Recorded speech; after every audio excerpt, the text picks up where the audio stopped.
All right, we are live. It had been, a few weeks. I started doing these Pep Talk digital studios every Wednesday morning or early afternoon, depending on my schedule. And we had a nice routine going every Wednesday for the first, month, 5, 6 weeks. But it seems like things keep happening on Wednesdays, and I haven't been up here for over a month. Happy Wednesday. Yeah, I'm live. I'm just making sure I'm doing this all right. Got a few topics to talk to you about today. Not a ton of stuff. It's late in the day, and I had a bunch of other shoots today. WMU softball team.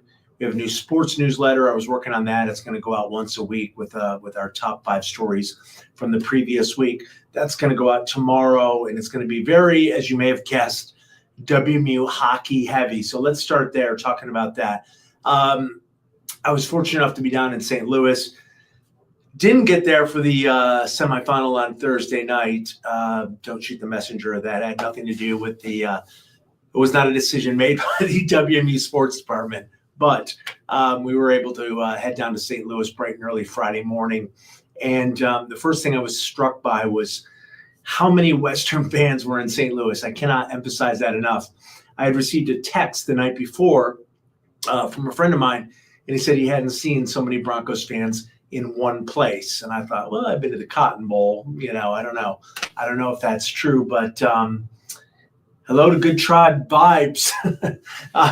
So again, I'd been to the Cotton Bowl. I've traveled to some events, and I'd seen a lot of Broncos fans in one place. But and the Cotton Bowl obviously was a huge deal. But this was a national championship, and it was in St. Louis. Huge advantage for the Broncos. They would have had a lot of fans, but not nearly as many as they did. Just a 6-hour drive. So much brown and gold in that town. We started out, we drove in, got there early afternoon Friday. We went to a sort of an organized WMU fan social, I think they called it, at a Hilton hotel. I think it was called Hilton at the ballpark, and it had a rooftop bar. It overlooked Busch Stadium. If you go to St. Louis, head up there. It's worth it. You can see almost the entire playing field of Busch Stadium just a couple blocks away. And if you walk to the other side of the bar, you could see the famous St. Louis Arch. So really great setting up there. Jam-packed with Broncos fans. And I thought, well, it's a lot of fans, but it's one place. It's a bar, right? Well, started to get an idea the next day. We were out doing some interviews and getting a story for the early show on Saturday. And they had an organized gathering at a place called Maggie O'Brien's in St. Louis, popular Irish bar, just a couple blocks from the Enterprise Center. And you couldn't move. You couldn't walk in. And there was like Broncos fans hanging off the patio outside. And I was like, man, we're walking up and down the street. We're hearing Go Broncos. My buddy Pat Hagan, the videographer the night before, by the way, after we finished working, we went to Busch Stadium. He put on his Broncos jersey. And so many people, go Broncos, go Broncos. And then we even got stopped by people whose teams had lost, Penn State and Denver, and they're like, we're going to root for you guys. I mean, everyone loves the underdog. Everyone loves the Cinderella. I know the top-ranked team in the nation, but they'd never been to the Frozen Four before. So a lot of folks there. And then it became really clear how many Western fans were there. I was in the Enterprise Center when it opened at 5 Central Time. We had a couple of live shots about 25 minutes apart. So I'm in there when the doors open.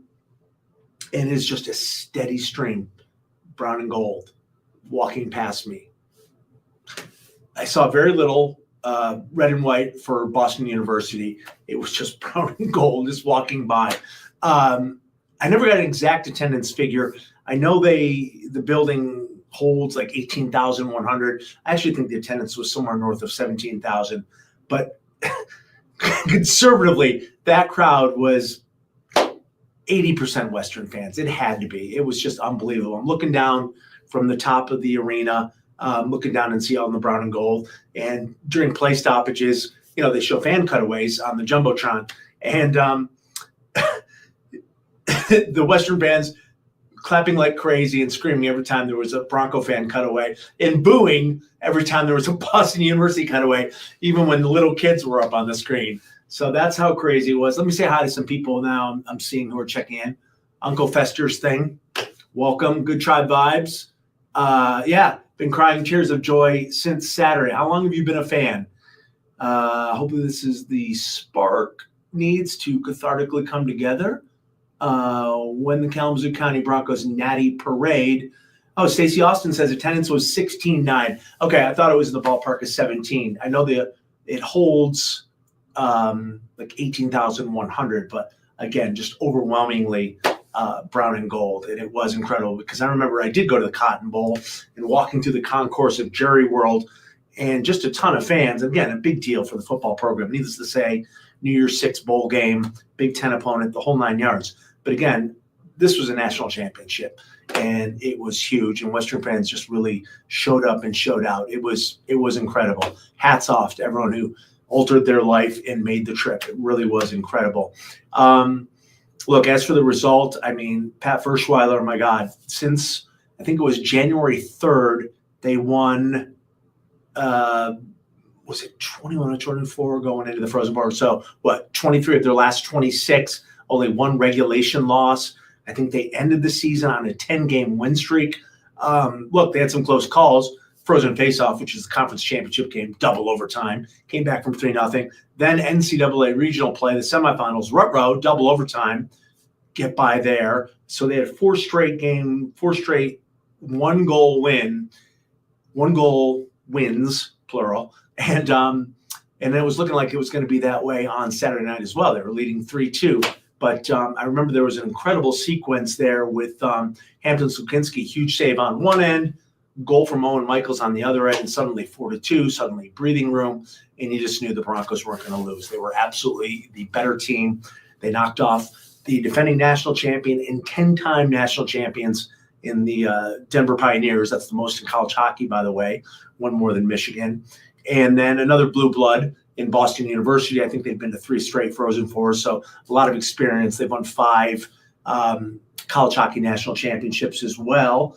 As far as when the parade is going to be, I haven't heard anything about a parade. Obviously, they had the big event Monday night at University Arena, but so I don't think there's any plans for a parade. But look, it was incredible when they came back to. I was on the road from St. Louis, so I wasn't there, but the team was met at a Lawson Arena. They called it a reverse send-off, and there was like 7,000 fans there, and it was amazing. And obviously, University Arena on Monday night was just nuts. And look, it's a long time coming, right? This hockey program is 52 years old. Before Pat Ferschweiler, so that would be the previous, as I try to do bad math in my head, previous 48 years, they had made 6 NCAA tournaments and had 0 NCAA tournament wins. Now Pat Ferschweiler comes in, 4 straight NCAA tournaments.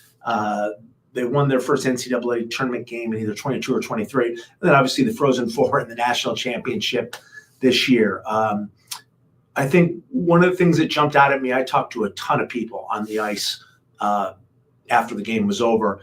And when I talked to Pat Ferschweiler, I said, could you have imagined any of this? And he kind of jumped in and stopped me right there. He said, yes, I could. This was always the plan. And I was so impressed because he meant it. He thought, and he said national championships, plural. He said the plan was to come here and win national championships. Now, I know he's going to be talked up in NHL coaching circles. I've already heard the buzz, and we're going to have to hope that's not the case. I have no reason to think he would depart. The good news is he's an alum, and he is wildly enthusiastic about the new downtown arena. And I don't have all the details on what I'm going to tell you next, but I know I stumbled on this Twitter post, and he was talking to some popular hockey blogger about the arena and what it's going to bring to the program. And he was talking about they brought in some sort of arena specialist, for lack of a better term, and said, think of everything you want and think big. And they flew around and they looked at different arenas and, we're going to need this. We're going to need cryotherapy. We're going to need this for we're going to need study areas. We're going to do all the stuff. And I'm going to look more into this so I can get you more facts. But he was incredibly enthusiastic about what that arena can do for his program. And now we're at the point where we've had shovels in the dirt over there, and we're going to get closer to a timeline, and they're going to be able to start selling that program to recruits who theoretically could play there on the tail end of their career. So just everything looking up for this program. I remember just checking who's here. The new stadium parking in Kazoo, zero parking. Yeah, that's always a concern for when you have a downtown arena. But I think of Van Andel stuffed in the middle of Grand Rapids too. I don't know if there's going to be a garage down there. I don't know. I need to find out more. I'll be honest with you. But yeah, I have some of the same concerns. But Pat Ferschweiler, super enthusiastic about it. But I remember preseason, if you remember, they had lost a ton of firepower from last year's team, and they had 16 or 17 new kids. And I just quietly thought to myself, oh, are they going to take a step back? You know, who are these guys? Yeah, that's the dumbest thing I've ever thought. They didn't take a step back. They won a national championship. So, look, at Pat Ferschweiler, I trust. Clearly the right man for the job. Just incredibly impressive man. And the players speak so highly of him. Tim Washy, the captain, talking about how he loved that man so much. And it's just, anytime I ask the players to comment on Fersch, just very enthusiastic. The preparation, how much he cares. And so, I mean, just incredible for the WMU hockey program. I'm sneaking a peek at my my little notes here. First natty, by the way, in 60 years for the school. They won national championship in men's cross country, I believe it was, in 64 and 65. So 60 years since the school's last national championship, first one in the 52 years of the WMU hockey program. So just incredible. We are going to switch gears. I think I talked for 12 minutes about WMU hockey, but not on a timer. We're going to kind of go speed round with some of this other stuff. Pistons, NBA basketball, finished the season with 44 wins. I believe I saw on the Twitter or somewhere that they're the first team to triple their win total from the previous season. It's amazing. They bottomed out last year, franchise low, 14 wins. So they go from that to a 6 seed in the upcoming playoffs against the New York Knicks with game 1 Saturday night. It is a best of 7. Pistons home for games 3 and 4, April 24th and 27th. So next Thursday. And then game 6, if needed, on May 1st. So just an incredible turnaround from them. Detroit basketball. I remember when I first moved here, 2007, took this job. I mean, you set your clock to it. Red Wings and Pistons were going to go to the playoffs and probably make deep runs. So it's nice to see the Pistons back in the postseason, and we will not talk about the Red Wings, who are playing out the string, I think, tonight and tomorrow, and we'll miss the playoffs yet again. Talk a little bit about MSU Hoops really quick, because Tom Izzo had his season-ending presser today, so that may get on late tonight. I'm not anchoring the late shows tonight, but if not, in the days ahead. He said the biggest news probably to come out of the presser, though, would be that he said Jace Richardson hasn't closed the door on coming back. Richardson probably projected to be sneak into the end of the lottery. Maybe I've seen him anywhere 12, 13, 14. And maybe if he doesn't feel strongly enough and isn't just ready to make the jump for whatever reason, maybe he'll come back. I mean, it would not shock me. It's not like he's projected to be a top 5 or top 7 pick, but if he felt he was going to slide out of the lottery, maybe. So, cross your fingers if you are a Spartans fan. Hello, Mike from Coldwater. Thanks for hopping on. Some other news was who's left the program. He said he was surprised that Trey Holloman entered the portal and went to NC State. Apparently, Holloman wanted to be the primary starting point guard, not being off guard, and Jeremy Fears is probably going to be the point guard. So Izzo said he was surprised he left. Former 5-star recruit Xavier Booker left. Nothing really worked. It just didn't happen. Izzo said he thought he, quote, failed him.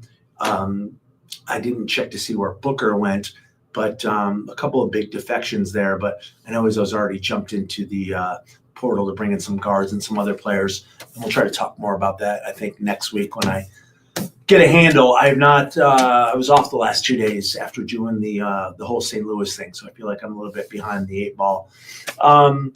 The Tigers Cooled off a bit the last 2 days by the Brewers. They were shut out, 5-0 last night. Lost a matinee today, 5-1. Cater Montero hit hard. The good news, Torque, unbelievable. 5 homers in the spring. He hit his 6th today. It's only April 16th. He's the guy everyone thought was going to be the biggest bust ever. Probably ticketed to start the season at Toledo, but just hitting the ball hard. And again, 6 long balls in April already. Pretty impressive, especially when so many people struggle in cold weather. I don't know if that's like Riley Green's issue, for example, but you see a lot of good hitters a lot of times really struggle in April. Detroit had won 4 straight series before losing this series to the Brewers. 4 straight series wins since getting swept in that season opener out in LA against the Dodgers, who are going to be a juggernaut. So 2 straight losses, 10-8 on the season. The good news, coming home to get right for a 10-game homestand beginning tomorrow night against the Royals. Bobby Witt and the Royals. I'm obligated to mention Bobby Witt, who's just a stud. Lastly, again, because we've already gone 16 minutes, NFL draft. I'm like Pavlov's dog. I'm mouth watering for next Thursday night at Lambeau Field. I'm not going to beat last year's in the Motor City, which I also went to, which was just insane, the amount of people that packed the Motor City for that draft. But the Lions pick 28th. I've seen all sorts of mocks. I click on them all the time. The rough consensus seems the Lions may go offensive line. Edge rushers talked a lot, but those guys don't grow on trees. And so you may have to move up if you want to do that. 7 total picks for Detroit. 2 7th-rounders, no 5th-round selection. One of those is a compensatory pick, so it's at the end of the round. That might be the 3rd or the 4th rounder. A lot of people want Brad Holmes to make a splash, obviously, package some picks, move up, get an impact player. I mean, they've done it before. Obviously, there's the Jameson trade. Just total gut feeling. He's got some ammunition there, but Brad Holmes is big on keeping his picks. I could be totally wrong on that, but when you can draft as well as Brad Holmes, you want all those picks, and that guy has just done a fantastic job of rebuilding this organization. So I wouldn't be surprised. I don't know if they do something like they did with JMO a couple years ago, where they moved up. I don't even know how many picks, 15 picks or so. Make a splash there and get Jameson Williams, get another weapon for Goff. But that is next Thursday night. And if you're an NFL geek and or a fantasy football geek, and those things are usually intertwined, then that's the night for you for the roughly 3-odd-hour first round of the NFL draft on Thursday night. Drew Jack, my friend, thank you, Drew, for mentioning this. Kalamazoo Speedway season opener, Friday, 7:30. Haven't checked the weather. Hopefully no rain in the forecast. 75th season of racing out there. Gary Howe and the crew, and I know they've poured a lot of money into that track the last 2 years to try to improve the experience for all the fans. So keep that in mind for as we head into the summer race season. Nate Brown anchoring today. He's got some Tigers highlights at 6. WMU softball, they dropped game 1 4-3. Not sure about the nightcap. And what else do we got for you tonight? Red Wings, alas, like I mentioned, second to last game. And not sure what else. I think he has some other WMU hockey content. Obviously, we've had some players turn pro immediately. Tim Washy saw some action last night. Alex Bump, the Broncos star, signing with the Flyers, and they do not play tonight. They're also out of the playoffs, so they're going to play their final game one of the next 2 nights. So I'm guessing we'll see him make his NHL debut as well. So that's all we got, although we went about 20 minutes. As usual, if you ever want to reach out, A Pepper, WWMT on the Twitter. I got the Facebook page. WWMT's Andy Pepper, personal Facebook, Andy Pepper. Email apepper@sbgtv.com if you ever want to talk sports, have a question, something you want to talk about on here. We just talked about racing. I need to check in with Carson Hocevar. I think it was 11th Sunday. But again, I was traveling and my head was elsewhere. On the Masters. Let's talk about the Masters for a few seconds. Can't believe I didn't put that in my notes. I used to be a golf junkie. I used to play. You get a wife, you get kids, you can't afford it, time, money, that's fine. But I still love watching it. I still love watching the majors, especially the Masters. I know I'm not the only one here that finds that place special. I was lucky enough to pull a one-day badge out of my bottom, almost literally. 6 years ago, I went for the opening round of 2019, which is the year Tiger won, and the place is just amazing. I didn't really watch the golf per se. I wanted to walk around and see the course, and it's just so gorgeous. So many observations, but watching Rory on the way home, my buddy Pat was driving, and we streamed the Masters final round. And again, 6-hour drive. I think we got home when Rory was on 18, just before the sudden death playoff. But so glad to see Rory McIlroy get off the schneid. I can't imagine the weight of the world. 11 years since his last major. That was, I think, tied for the longest drought between major wins by anyone ever. Look, he had 4 major championship wins by the time he was 24, 25. I didn't think he was going to put up Tiger numbers, but I clearly thought double digit for majors was something that could happen. I mean, for example, Mickelson has 6, Faldo has 6, Gary Player has 9, Palmer 7, Watson 8. I just thought, that was going to happen for him. And so he gets off the schneid there, and he checks off all these boxes.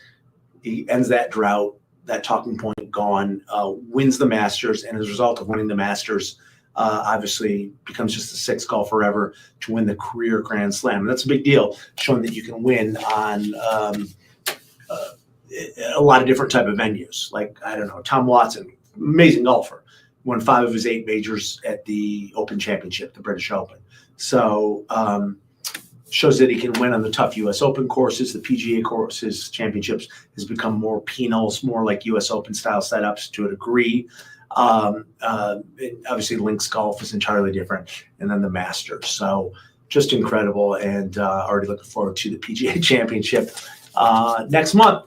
So Jim Joyner, thank you, Jim.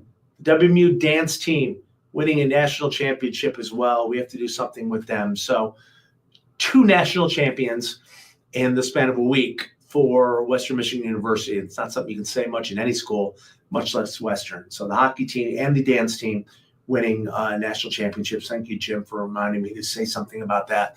I'm a little scatterbrained today with my quick little notes, and not as much time as I usually have to chat. So I'm going to wrap it up. Thanks to everyone that joined in. Thanks to Stacey Austin with the correct attendance figures. I owe you a cold Fresca. And have a great Wednesday, everybody. Bye-bye. If I can figure out.